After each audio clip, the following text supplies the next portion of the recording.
Good afternoon. Could you please state your full name for the record and spell both your first and last name? Jessica Crawford, JESSICA-CRAWFORD. How are you employed? I am a firearms and tool mark examiner with the Wisconsin State Crime Lab, Milwaukee Laboratory.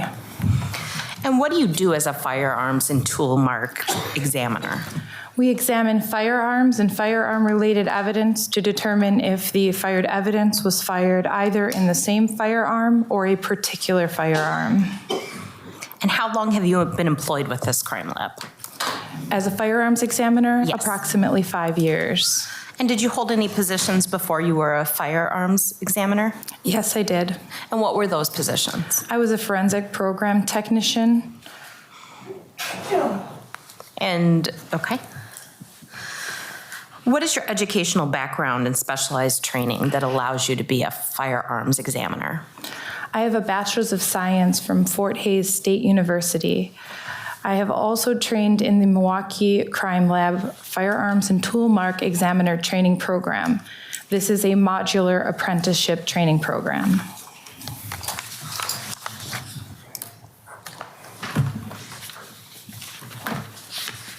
I'm going to show you two exhibits, Exhibit 403 and Exhibit 404. How would you identify Exhibit 403?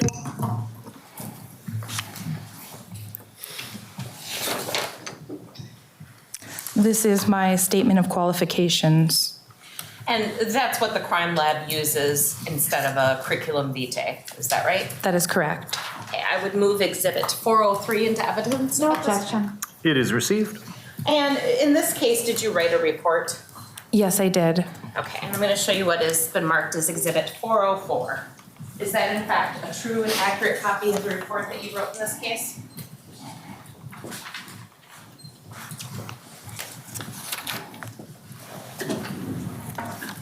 Yes, this is. I would move Exhibit 404 into evidence at this time. No objection. It is received. So when you say you're a firearms examiner, what does that mean you actually do? When we receive firearms or firearm-related evidence into the crime lab, we examine the firearms to ensure their functionality, make sure that they work as they are intended, and test fire those firearms. When we receive fired evidence, which would be things like cartridge cases and bullets, we examine that evidence for characteristics that are both the class characteristics and individual microscopic characteristics that would allow us to determine if they were fired in the same firearm or if they were fired in a particular firearm. And what are you looking for when you're looking at, for example, a casing that was fired and comparing it to another casing fired from a known weapon? What exactly are you looking for? So we're looking at the markings that are left on the fired cartridge case from the firearm. We would be looking at impressions or striations that are left by things like the breech face, the firing pin, the ejector, the extractor, the chamber. These are all areas that we would look at in order to determine if they were fired in the same firearm or from a particular firearm. So does each firearm leave unique characteristics on a casing? Yes, it does. So you can match them up in theory. If you have the weapon and you have the casing that was shot from it, you should be able to match them. Correct, you should be able to. Okay. Did you examine any evidence in this case? Yes, I did. Okay. And specifically, did you examine a firearm in this case? Yes, I did. Okay.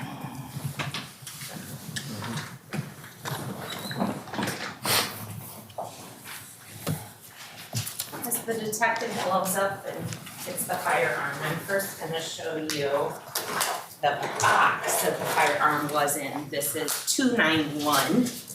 It's now been put into a secure carton, but if you want to look at that, does this have markings from you or your lab? So when an item is accepted into the crime lab or submitted to the crime lab, we will give it its own unique crime lab number, and each item will receive its own unique crime lab identifier. So in this instance, there is a barcode label. That barcode label has the unique crime lab case number of M21-1575, and this is item AL. And I think the detective is going to approach it.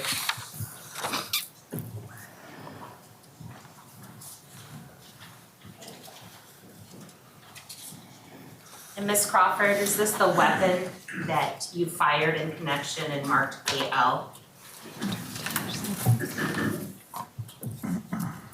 Yes, it is. Thank you, detective. And in this case, were you also given a casing to examine? Specifically Exhibit 284, a casing found in the Halderson home in the basement floor.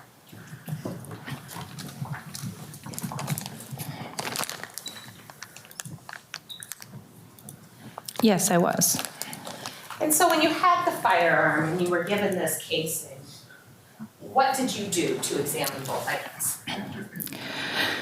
So in the examination process, once again, I function tested the firearm to make sure that it worked, that there was no damage, and that it could safely function. I functioned these safeties in order to make sure that they function as intended. And then I performed test fires of the firearm. I then took those test-fired cartridge cases and I compared them microscopically on a tool we call the comparison microscope. A comparison microscope is a microscope that is two microscopes connected by one optical bridge. What this allows for me is that I can look at those two objects simultaneously. So that was performed in order to look at those individual markings that were left over from the firearm. And in this case, did you compare Exhibit 284 to the test rounds that you fired from the weapon, did you say AL? Yes. Okay. Yes, I did.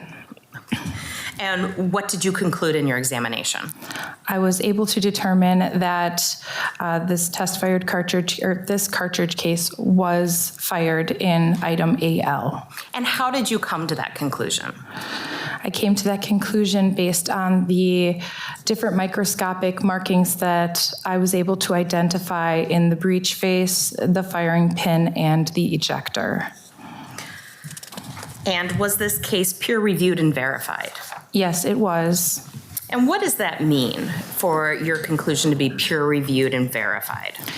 Peer review is when a second qualified examiner takes the paperwork and reviews it to determine that it is accurate and complete.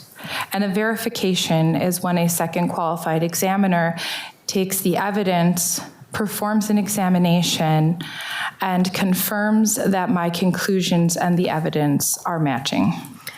So to put it simply, a second pair of eyes looks at the data and the results and sees if they agree or not. Yes, and the physical evidence itself. Okay. And are all of your conclusions here today to a reasonable degree of professional certainty as practiced within your field? Yes. And is the lab that you work for, the Wisconsin Crime Lab, is it accredited? Yes, it is an accredited lab. And what does that mean? That means that a third party oversees our policies and procedures in order to ensure that we are meeting or exceeding industry standards.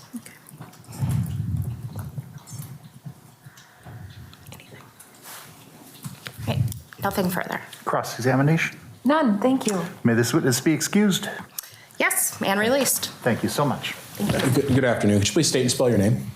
Laura Matson, LauraMatson. And where are you employed? The Wisconsin Department of Justice Crime Lab in Madison. And what is your position at the crime lab?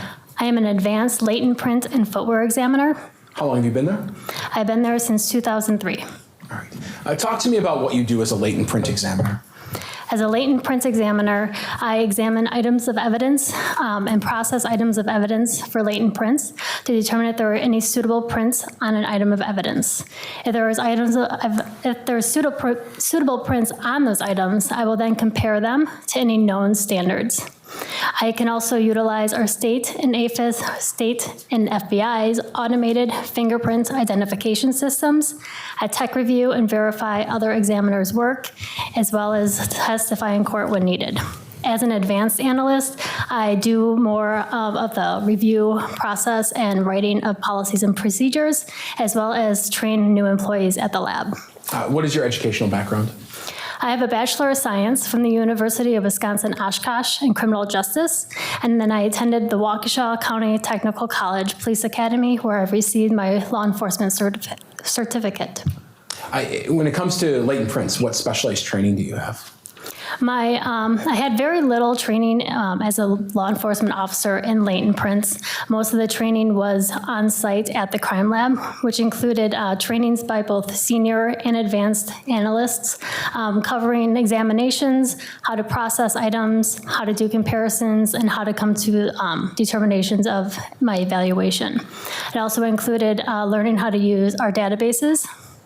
And then I've also attended over approximately 300 hours of external training in latent prints. Are you certified by any organizations? Yes, I'm certified in latent prints by the International Association for Identification. Sure. What is a latent print? A latent print is generally a hidden or unseen print on an item that you would normally have to physically or chemically process in order to see it. What is a known print? A known print is an intentional recording of a person's friction-ridged skin. Typically, you would see something like that on a fingerprint or a palm print card, an intentional recording. We're going to talk about some latent print work, and you did in this case, correct? Correct. And in addition, we're going to talk about something, your work as a footwear examiner too, correct? Correct. Tell me about your work or what you do as a footwear examiner with the lab as well.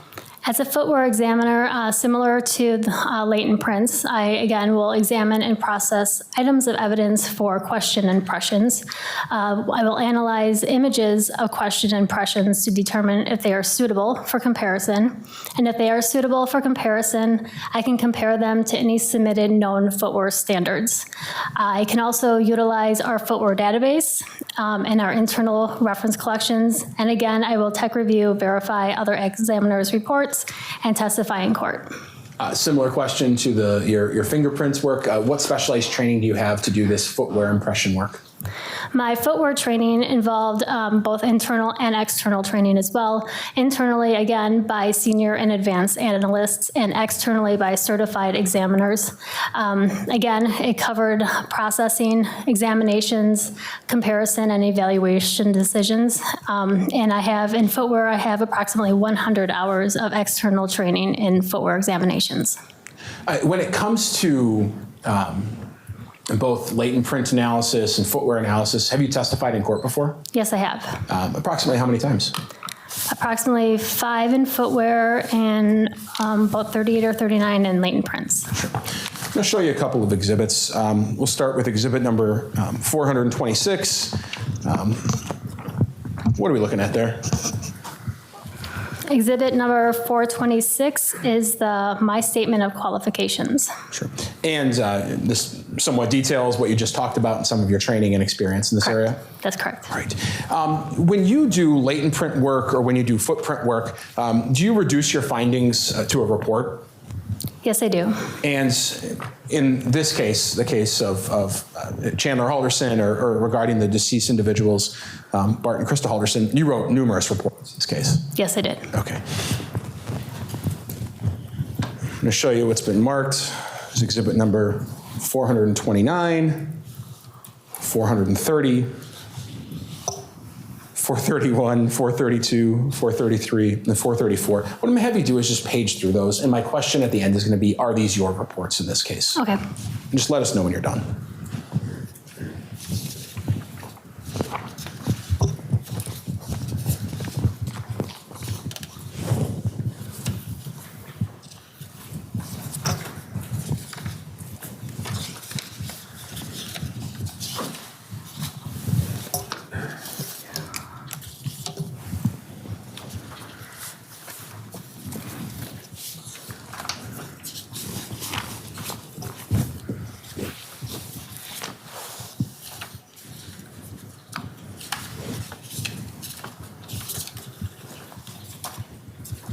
Yes, these all appear to be my reports. All right. In addition to your reports, there are a number of photographs taken at the lab, and all of those items have been transmitted to my office and to the parties involved, correct? That's correct. Okay. I'll move exhibits number 429 through 434 into evidence. And 426? Yes. Any objection? No objection. 426 and 429 through 434 are all received. All right. And rather than having to read every one of those reports sitting here, we've created a presentation detailing some of those reports, have we not? Yes, we have. All right. And as 428 is in fact the printout of that presentation. Yes, it appears to be flipping through. Yes, it does. And 427 is just labeled as an envelope of the USB drive containing that PowerPoint. Okay. Okay. So I'll move 427 and 428 in evidence. No objection. Those are received as well. And if we could have the HDMI left put up.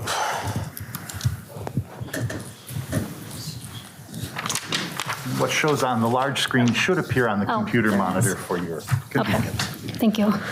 So we'll start with 429, which is a report of August 17th, 2021. You examined some items in this case regarding some footwear analysis, correct? That is correct. What were those items? I examined item C2 and item S, which were both tarps. Sure. And I think the jury has seen in this giant box in a garbage can, we have item C2, which is a tarp, and item S, which we've been referring to as a barn. The barn tarp is in this giant bag right there. But for instance, if I bring you this item, are you able to take a peek at that item and let me know, for instance, is that item S? Yes, it does have the crime lab identification of item S on it. Got it. And that's exhibit 143. The crime lab uses its own identifying stickers on these items? Correct. All right. When you looked at these items, what were you looking for when you first saw them? When I first examined them, I was in the presence of other analysts, and I was looking to see if there was any either footwear impressions or if there was any friction ridge detail, which is the detail that is on the palms of your hands or the bottoms of your feet. At that time, did you have any shoes to compare it to, or were you just looking for if those prints were there? I was just looking for impressions. Sure. And you did some search for the designs of things you were finding? That's correct. Tell me about that. So when there's a footwear impression, we have a database that we can use. It's called Soulmate FPX. Is one of the many databases that we can use. So if we have a question impression, if you think of the bottom of your shoe, we call that the outsole, and there's going to be a pattern on the bottom of that shoe, and that's produced by the manufacturer, and it's going to be shared by multiple shoes. When we see an impression, there are details within that impression. You know, there may be a circle or there may be triangles, and the relationship of where those are in correlation to each other, we can use that information and search our databases to see if we can find a potential shoe that did make that impression. What type of databases are we talking about? So Soulmate FPX is a database that is made by Foster and Freeman, and they have worked with many manufacturers and have uploaded the images into this database where we can search them. We also have just reference collections that we've made internally from shoes that we have received either from crime scenes casework or either from building our own from other analysts at the lab. Sure. Some people bring in old shoes and donate them. Correct. And we also can reach out to other examiners throughout the states on a forum to see if anybody else has ever seen this shoe and has seen before. Sure. So examining C2 and S, you saw some designs that you wanted to look into further. That's correct. And you've personally seen these tarps in these images, correct? Yes, I did. And so just briefly, if we look at C2, we've been talking about it, this large box right here. There was a tarp inside of that garbage can. This is different lighting conditions, correct? That's correct. And this is the tarp we're talking about that has some yellow duct tape on it? Item C2 you did, yes. Okay. And inside the garbage can, that's what the tarp removed, correct? That's what it removed, yes. Okay. Just a different view of that same tarp? Correct.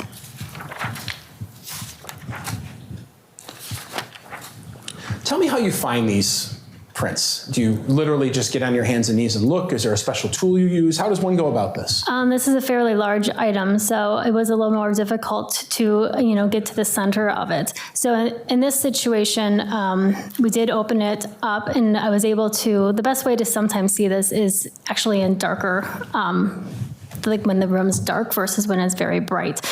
So we did dim the lights in the room, and I used what we have different, we have flashlights that have different wavelengths. So it may be a purple or maybe UV. So I utilized those flashlights to see if there was any footwear that was able to be seen using that different frequency of wavelength. And you were able to see things? Yes, I was. Is this an example of what you saw in C2? That's an example, yes. Okay. So once you have, perhaps this, recovered from C2, what you saw, and you then start looking to see if you can find that shoe? In this situation, I finished my additional processing, and then once these images were taken, I analyzed the images and then used the information from the images to search the databases. And were you able to find a shoe consistent with this print? Yes, I was. And was that at Brooks Launch 5? That's correct, it was. Now, these images are just commercially available images, right, of the Brooks shoe? Yes, they are. They're not specific to this case? No. Okay. Do you sometimes rely on those commercial images in your work?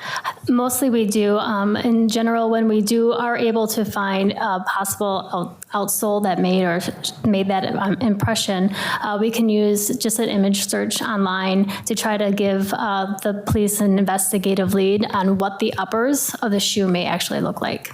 Okay. And so then we're going to talk about the other item, the barn tarp. Item S, same procedure. You laid it out, looked, different lighting conditions? That's correct. Okay. And there you found an impression as well? That's correct. That's a processed image, yes, or impression. And there you did some different work in this case, I would imagine, with this impression. Was it the same database, or were you able to find this image a different way? We utilized the same databases to find the images.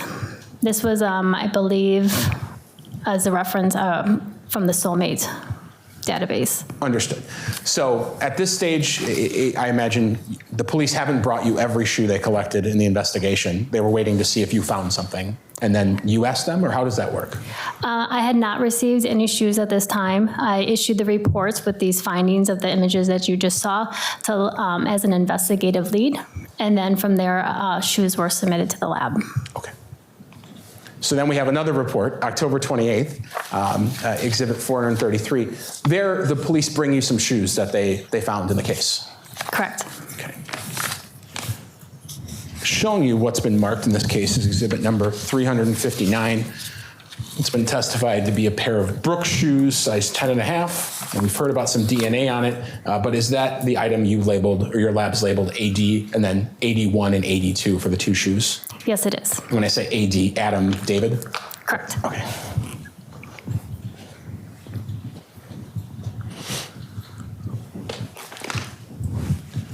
So are these photographs of the actual shoes that you were provided from the Halderson house? Yes, they are.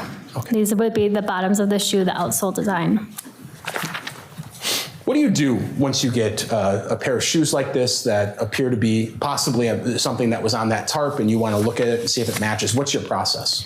The first thing we do before I do any type of beyond my examination of just documenting the general condition of it is we always have it photographed so that we can have it photographed in the condition that it was received. Because the next thing that we do to help us in our comparisons is we will actually put a black powder residue, which is similar than what you probably see on crime scene shows where somebody powders for latent prints. We put that on the bottom of the shoe, and we make a clear tape lift from the bottom of the shoe, so then we can actually use that as an overlay to compare it with the question impression. So before we do any of that powder, we make sure that we do have it documented with images first. Sure. And so here we have what's labeled as a test impression? Correct. So the image on the right where it says test impression, that would be where I made the powder tape lift, so it was a clear overlay. And once you have that, you're able to look at some comparisons of the original shoe print you saw on the tarp in C2, and then the shoes that you got that were purportedly from the Halderson house, you're able to compare those images. Correct. I'll compare the images to both the standard, the physical standard, as well as the images and the overlay test impression.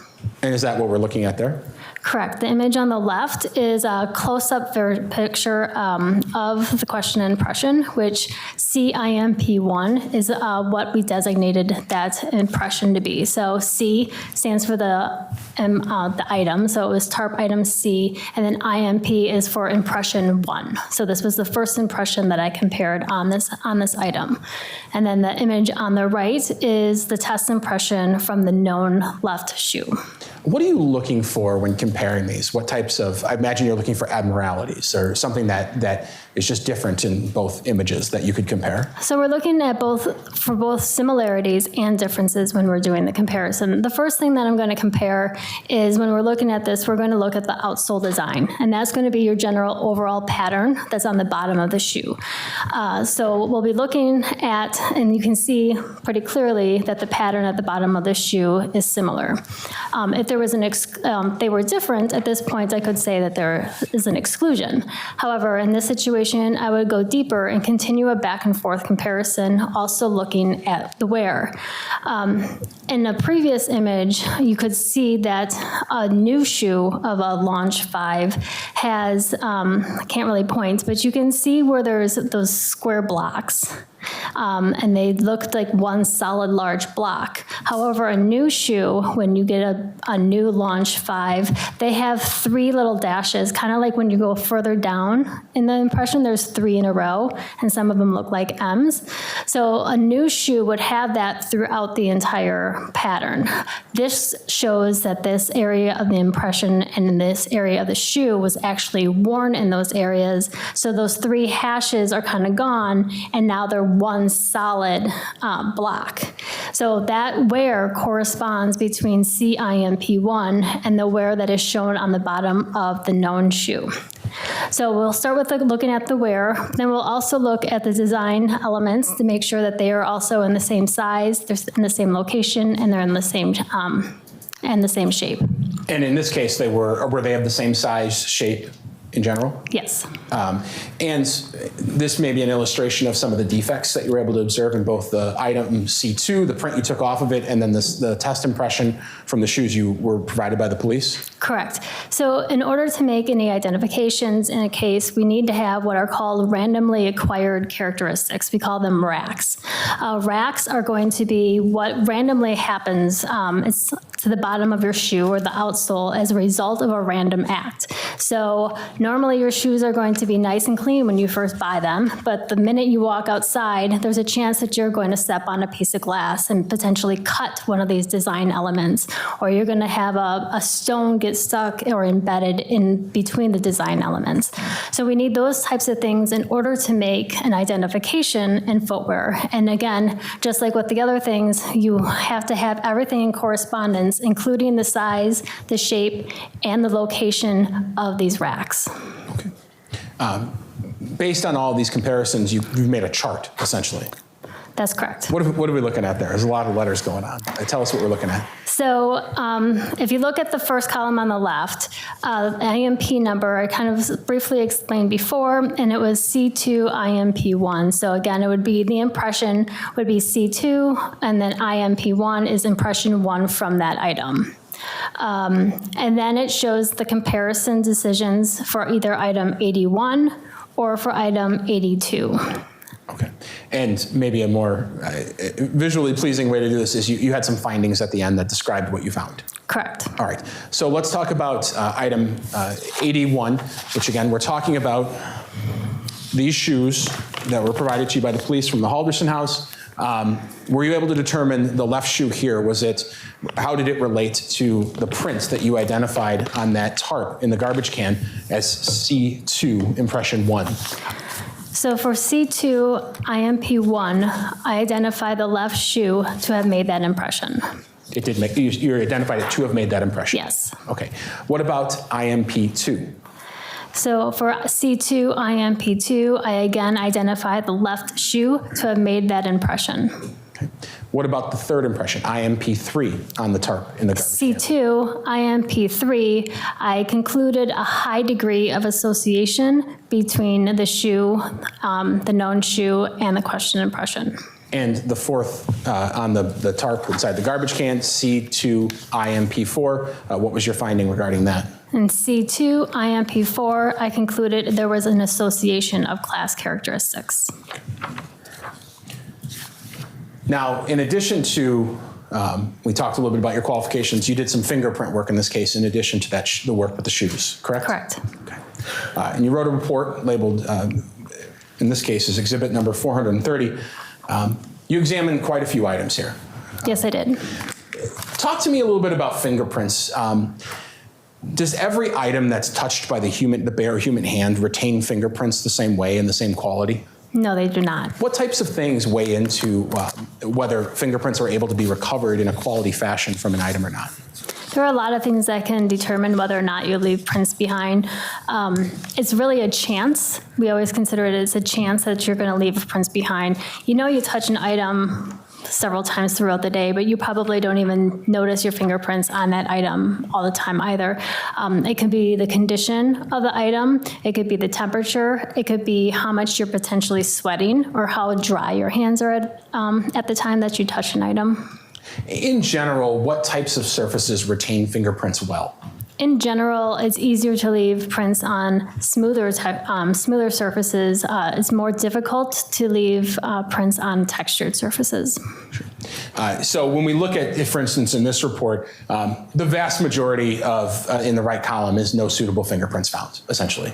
That's correct. Okay. But there's one that's bolded there, item C2A, which is labeled piece of yellow tape removed from item C2.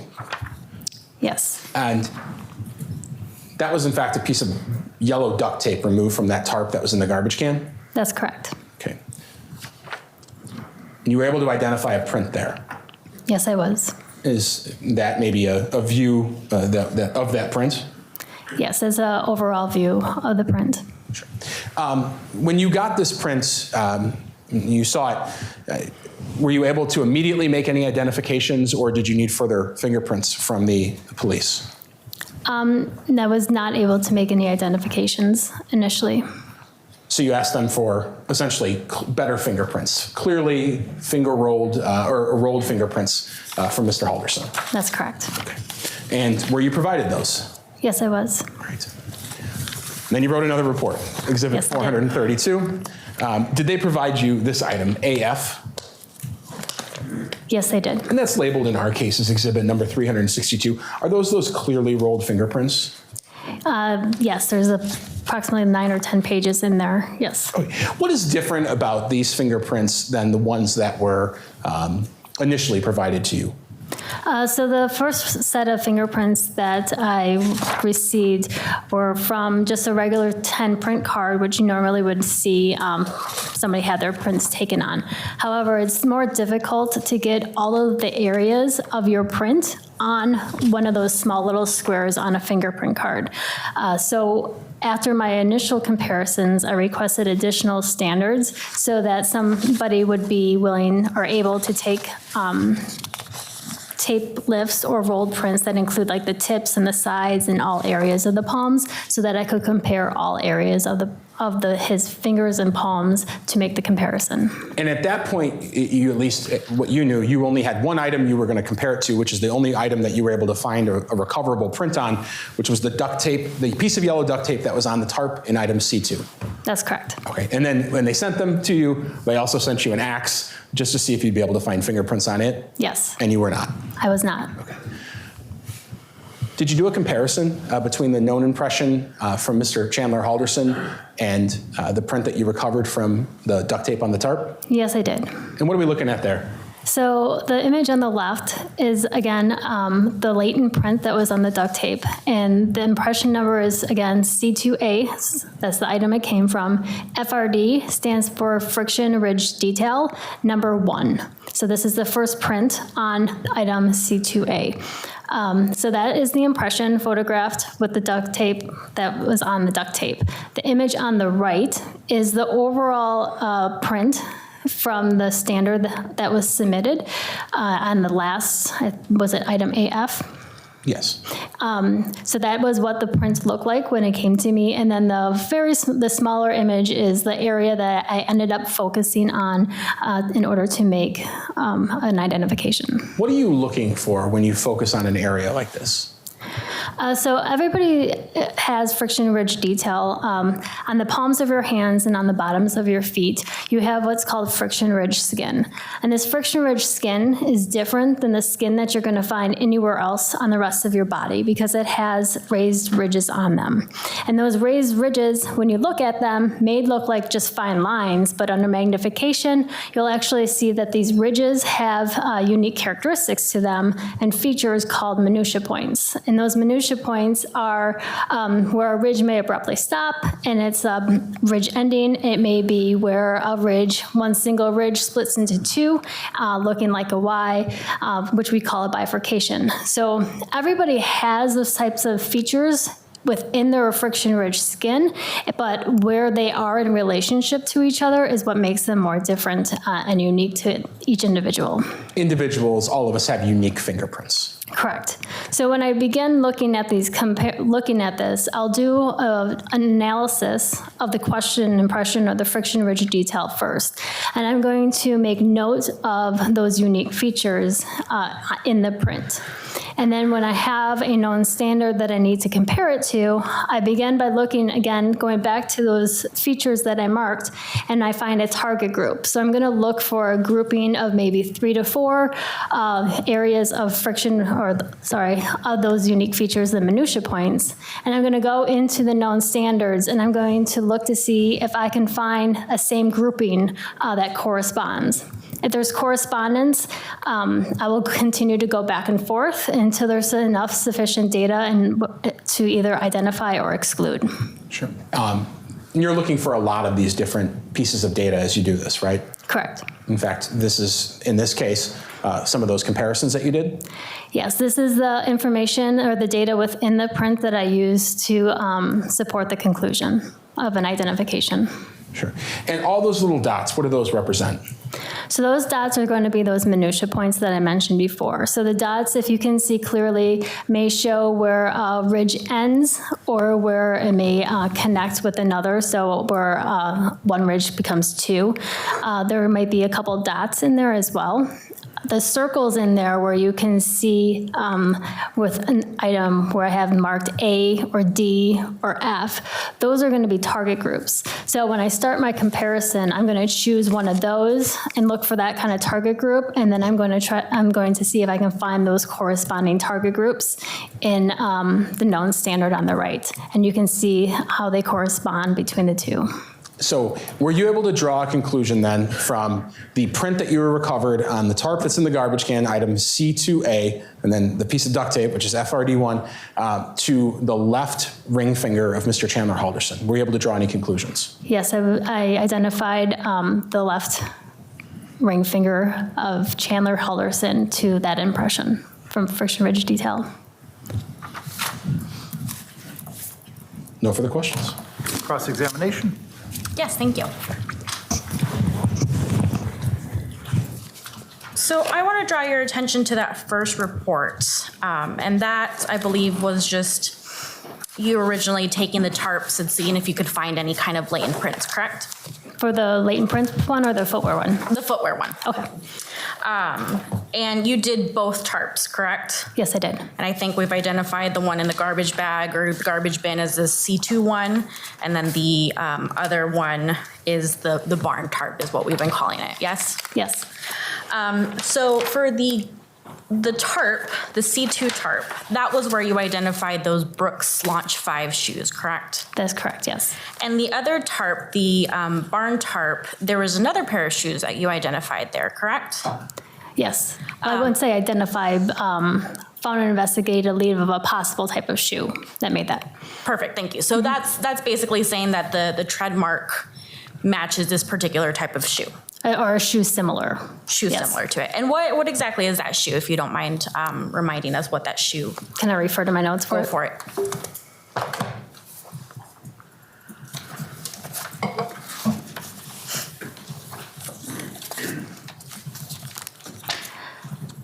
Okay, so the impression on item S, I was able to locate a possible outsole bottom of the shoe that matched from a Polo Ralph Lauren.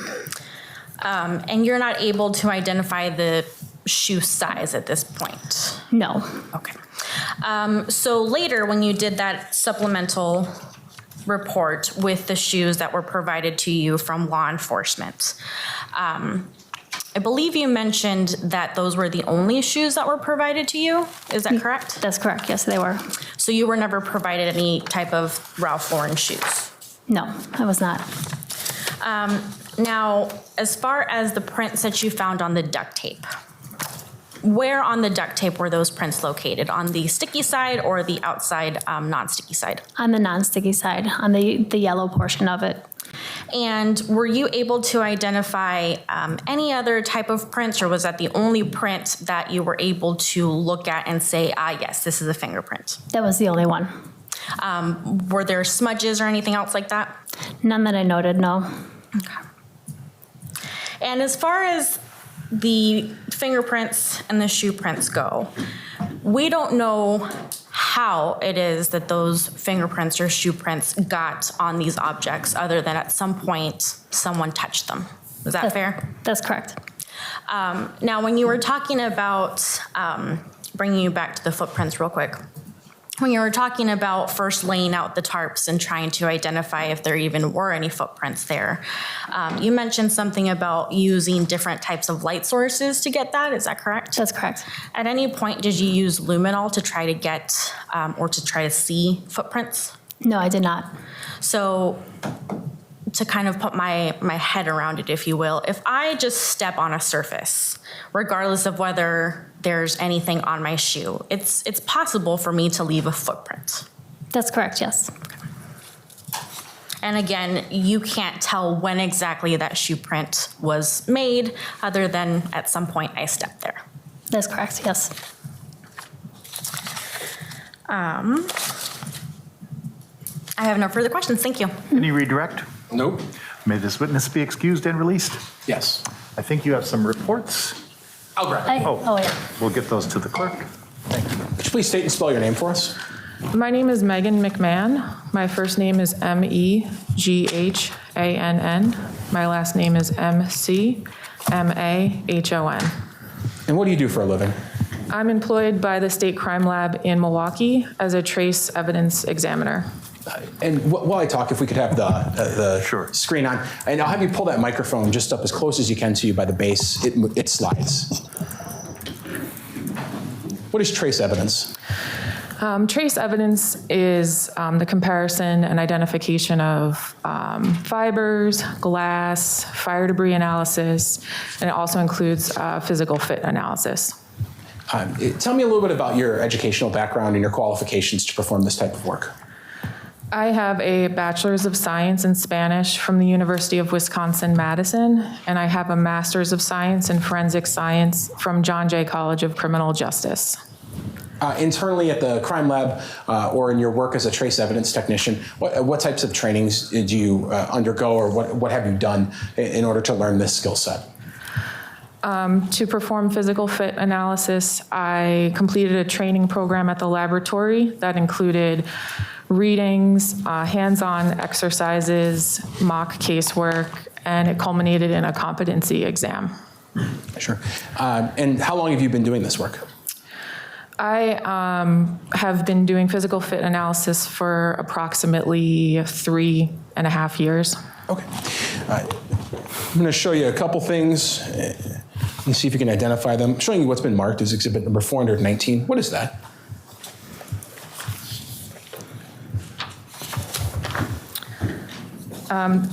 Exhibit 419 is a copy of my statement of qualifications.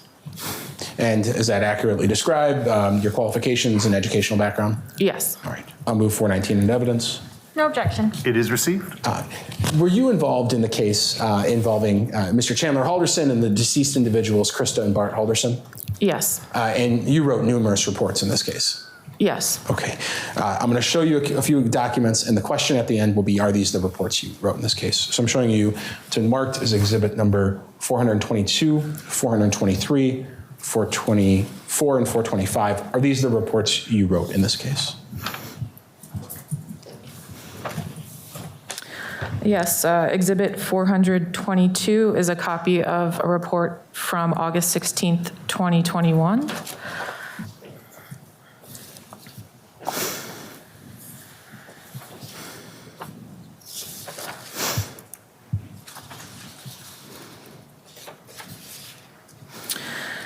Exhibit 423 is a copy of a report that I wrote on October 7th, 2021.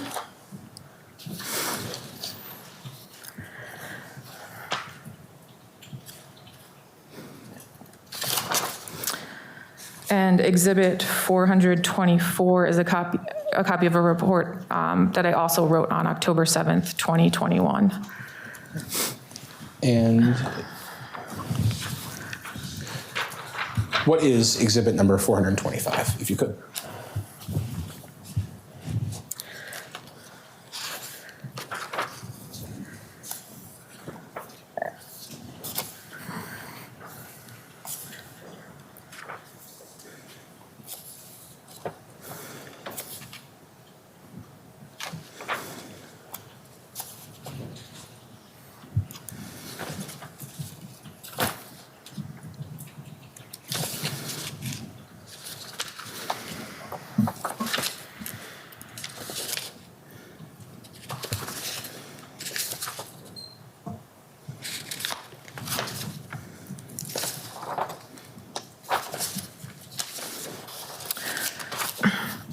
Exhibit 425 are copies of the photographs that are associated with the analyses that I did with the reports that I authored for this case.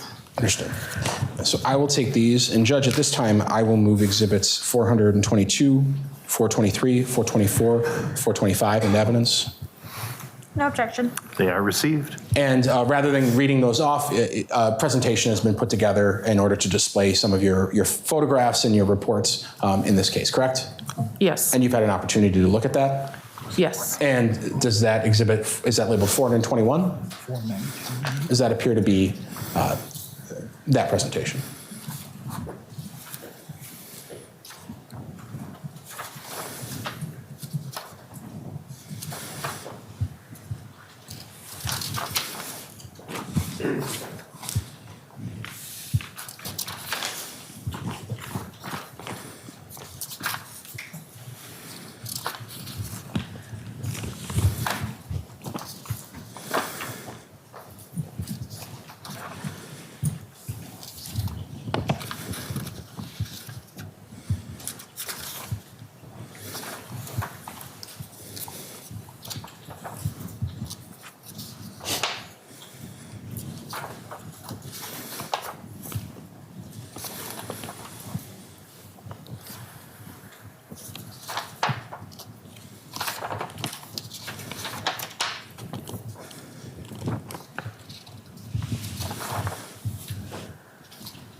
Yes, it does. Okay. And so I'll represent to everyone that 420 is the USB drive containing the report, but I'll move 420 and 421 in evidence. No objection. They are received. All right. So we talked about your education qualifications, and we talked about trace evidence testing. You used the term physical fit analysis. Yes. Just a little bit, if you could, tell us how you go about performing a physical fit analysis, and if you want to use an example of a stick broken in half, what are you doing? What are you looking at there?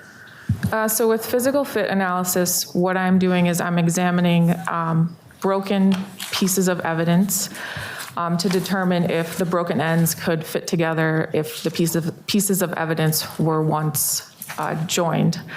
In layman's terms, it's sort of like a forensic jigsaw puzzle. Okay. And you performed that analysis in several items related to this case, in the State versus Chandler Halderson. Yes. All right. Let's talk about starting with your August 16th, 2021 report. You, in that case, or in this report, you reviewed two separate items. One, a piece of black rope recovered from the Halderson residence, and one piece of rope recovered from the torso of Mr. Halderson. Correct. We have some photographs just to demonstrate what you were looking at. This is one of those items. Is this one of those items? Yes, it is. And another photograph detailing perhaps the other one? Correct. Okay. One side's taped. Can you tell us why? The side that was taped was marked non-evidence end, and that is just to indicate to me as an analyst that it was cut by the submitting agency. So rather than bring you the whole rope, they cut off the segment they want you to look at and tape that end. Yes. Okay. You performed some analysis there. Tell me what your findings were. So I examined both pieces of rope, and when I'm doing a physical fit analysis, what I'm looking for is enough detail in the broken ends to be able to see if they could fit together. In this case, I was unable to perform a physical fit analysis because there wasn't enough detail in the cut ends to determine if the pieces of rope could have fit together. Sure. And you took some photographs of that. The imaging unit took some photographs of it. And that's a separate unit at the department that you work in? Correct. Okay. And is that a photograph of those two ends? Yes. Okay. And so while they might visually appear to be the same color and there's a couple different strands there, you're saying in your profession you're not comfortable making any conclusions related to that? I wasn't able to perform physical fit analysis on these items. Okay. Now we're going to look at exhibit number 423, a different report, this one of October 7th. You issued a couple reports on October 7th, but this is the first one. You examined some different items here. Here you had some yellow duct tape that was recovered from inside of a garbage bin, I think labeled item C by the lab, and there was item C1 and C2 inside of it, but a garbage can, there was some duct tape stuck inside of it? Yes. Okay. And then you had a long piece of yellow duct tape, a medium piece of yellow duct tape, and a short piece of yellow duct tape. Items C2B, and C2C. Where were those items recovered from? Those items were recovered from item C2, which was a tarp. Those were the pieces of yellow duct tape on the tarp? Yes. Okay. And then you had an item called item H. Item H is labeled as a roll of yellow duct tape. And that was an actual roll of duct tape? Yes. Okay. Now, I'm showing you what's been marked in this case is exhibit number 283. Is that roll of duct tape that you were able to look at? Yes. Okay. And does that have your lab sticker on it? Yes, and my initials are on the seals. Understood. Thank you. So when you had all of these pieces of duct tape, what was your thought process, or what were you trying to look for there? So what I was looking at was general physical characteristics, so the color, the width of the duct tape, and then I was looking at the torn edges of each of the pieces of duct tape, as well as the edge that was attached to the roll, to determine if there were any physical fits between any of the pieces of duct tape or any of the pieces back to the roll. Okay. And we have some photographs of the items. I think the jury has seen this image, Exhibit 58, which has already been shown to the jury, but that's the tarp inside of the garbage can out on Irwin Road. Is that piece of duct tape that was inside of that garbage bin? Yes. And the next image, is that the tarp laid out with the pieces of duct tape visible on it? Yes. And next slide, is that a closer up of one of those pieces? Yes. Same with the next slide, just another closer up? Yes. Okay. You removed those pieces from the tarp? Or someone did? Somebody at the laboratory did. I did not. Were they laid out for you for inspection? They were previously analyzed and sent to me after the previous analyst was done with their analysis. Things like fingerprints had to be done first? fingerprints would have to be done before physical fit analysis, yes. Okay, so let's look at a couple of these pieces. C1A, one of the pieces, that's a photograph taken by the lab. Yes, C2A, another photograph of the other piece. yes, C2B, just another piece. correct. C2C, just another piece. Now let's talk about item, I think it was H. It was a roll of duct tape that you were provided? Yes, Okay. I'm showing with the jury what's been marked as exhibit number 259, image of the roll of duct tape at the Halderson home. Go back. The police provided you that, and you took some, or photographs were taken of that by the lab. Here now it's labeled, of course, item H. yes. Okay. You performed some analysis? Yes. Tell me what you did and what you found. So I looked at the items visually and microscopically. I was able to connect or to determine that physical fits were present between items H, which is the roll of duct tape, item C2A, which is one of the pieces of duct tape that was on the tarp. I was able to determine that item C2A, one of the pieces of the tarp, also fit to item C2C, which was found on the tarp. And then item C2C found on the tarp, the other end physically fit to item C1A, which is the piece of duct tape from the garbage bin. Sure.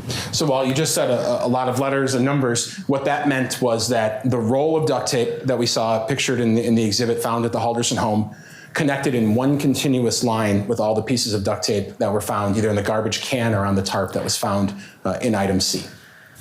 The roll of duct tape physically fit back to one of the pieces on the tarp, and yes, those other pieces also physically fit to each other as well. And thankfully, the lab took some photographs of this. Yes. Okay, so there's the fit between C2A and C2C.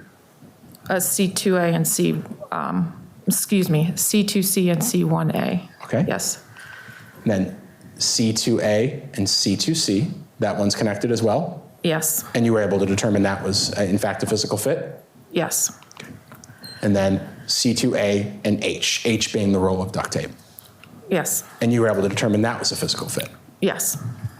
When you determine this, are you looking at it just with the naked eye? Are you looking at it any closer? What are you doing? So my first step in examination is to visually look at it. Again, I'm looking for sort of general class characteristics. So the width of the duct tape, the color of the duct tape. Then I'll use a microscope to examine the evidence in a little more detail, to look closer at the broken edges, to determine, again, if the broken edges could physically fit back together. And in this case, this is what we talked about, that one continuous piece of tape. Yes. And is it your opinion that item H fits into C2A, which fits into item C2C? Yes. Okay.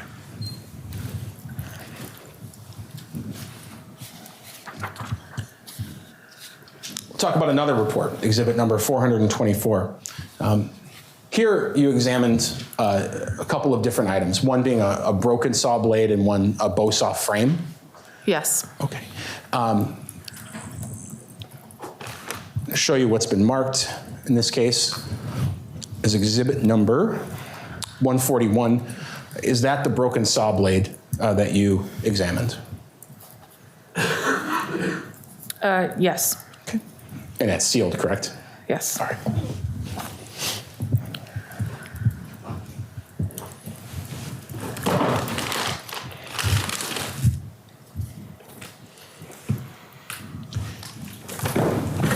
I'm going to show you what's been marked in this case is exhibit number 226. We don't have to open it, but is this the bow saw frame labeled item AG that you examined?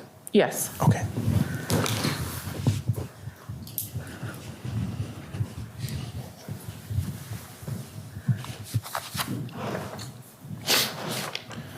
And for everyone's benefit, I'm including exhibit number 113, showing the saw blade. It's already been received into evidence.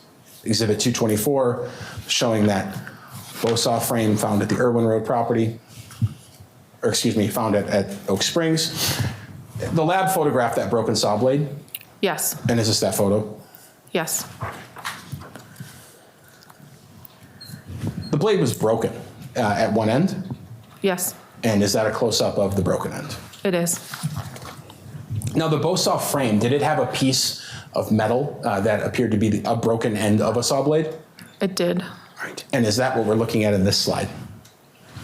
Yes, And is that item perhaps a bit closer up? yes, Okay. So you then, having all of these items, you perform some analysis on the very tip of a blade that was left on that bow saw frame that was at the Halderson house. You looked to see if it matched the saw blade that was found out at the Irwin Road farm. You looked to see if those were a physical fit. yes. Okay. And what was your analysis? So again, I looked at the items visually, I looked at the broken ends, then I used a microscope, and I was able to determine that there was a physical fit between the saw blade and the small piece of blade that was removed from the saw frame. Okay. And photographs were taken of this. Yes. What are we looking at there? So that's the small piece on the left-hand side is from the frame, and then the end of the blade, and that's the physical fit that you can that I determined existed between those items. Is that another closer up view, but maybe a different angle of that same thing? Yes. And what are we seeing there that we maybe couldn't see in the prior photograph?